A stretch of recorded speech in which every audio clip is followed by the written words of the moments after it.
মুশফিকুর রহিম যদি কন্টিনিউ করতেন ক্রিকেটটা, ওয়ানডে ক্রিকেটটা, তাহলে সেই বিকল্প তৈরি হওয়ার ক্ষেত্রে আরও জেনারেশন গ্যাপটা বৃদ্ধি পেত।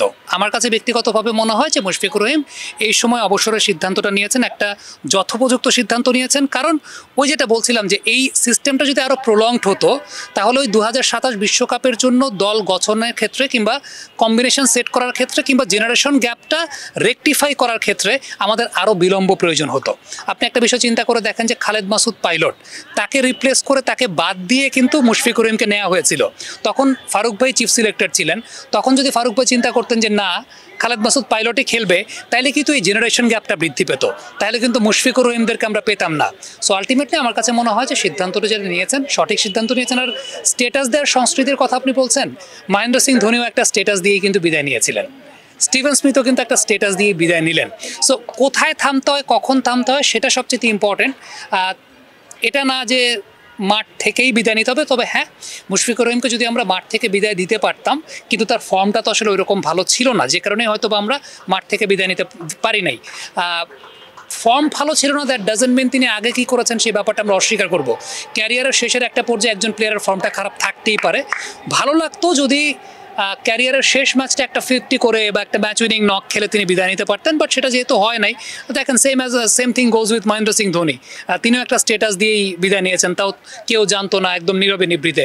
So cricket is like that. এবং মুশফিক যে সিদ্ধান্ত নিয়েছেন, সাধুবাদ জানে এই ক্ষেত্রে যে আলটিমেটলি তিনি যদি দেরি করতেন, তাহলে জেনারেশন গ্যাপটা আরও বেশি মাত্রায় বৃদ্ধি পেত। আবারও বলি, মুশফিকুর রহিম তার ক্যারিয়ারের পিক সময়ে তিনি যে পারফরমেন্সটা করেছেন, সেই পারফরমেন্স বা সেই স্ট্যান্ডার্ডটা ধরতে পারার মতো বিকল্প আমাদের দেশে এখনও তৈরি হয় নাই, কারণ সেটা আমরা তৈরি করতে পারি নাই। সো তিনি যদি এখন রিটায়ার্ড না করতেন, এটা তৈরি করতে আমাদের এত সময় লাগতো, জেনারেশন গ্যাপটা আস্তে আস্তে বৃদ্ধি পেতে থাকতো।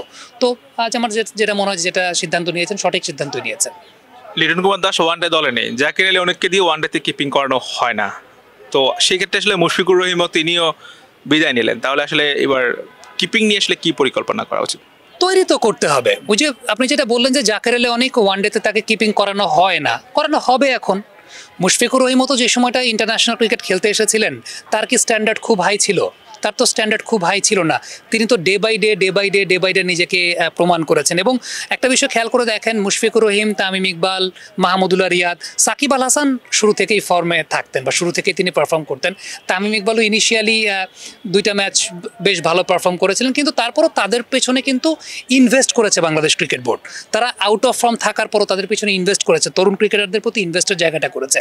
সো আলটিমেটলি হচ্ছে যেটা বলছিলাম, যে একটা জেনারেশন ছাড়ার পর আরেকটা জেনারেশনকে টেক ওভার করতে দেওয়ার জন্য সময় দিতে হয়। সো ওই যে জাকেরকে কিপিং করানো হয় না, এখন কিপিং করানো হবে। খুব সিম্পল ব্যাপার। এখন সেই কিপিং করানোর জন্য বা করতে পারানোর জন্য অপরচুনিটি তো প্রয়োজন।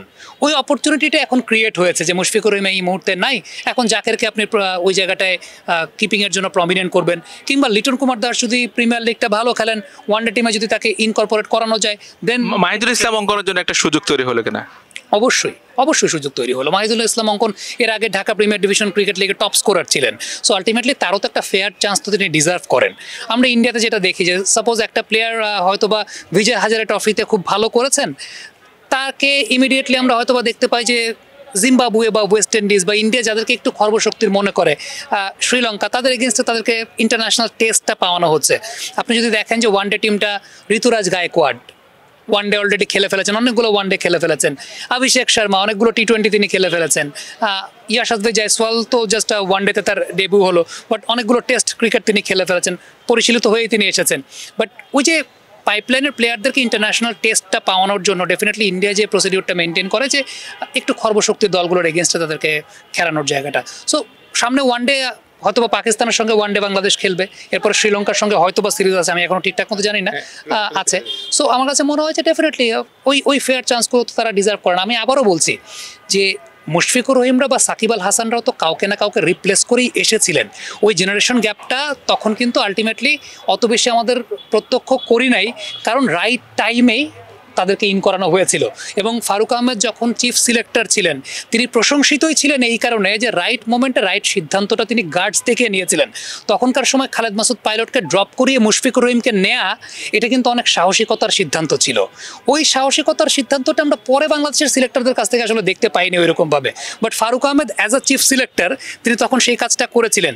প্রেসিডেন্ট হিসাবে এখন তিনি কেমন করছেন কেমন করবেন সেটা আমরা পরবর্তী সময় ইভালুয়েট করতে পারবো, still early days to comment. কিন্তু as a chief selector Faruque Ahmed কিন্তু ওই সময় খালেদ মাসুদ পাইলটের মতো এত জনপ্রিয় ক্যারেক্টারকে বসিয়ে ওয়ার্ল্ড কাপের মতো মঞ্চে মুশফিকুর রহিমকে নিয়ে গিয়েছিলেন। সো ওইটা যদি তখন তিনি না করতেন আজকের মুশফিকুর রহিমকে আমরা পেতাম না, আজকের মাহমুদুল্লাহ রিয়াদদেরকে আমরা পেতাম না।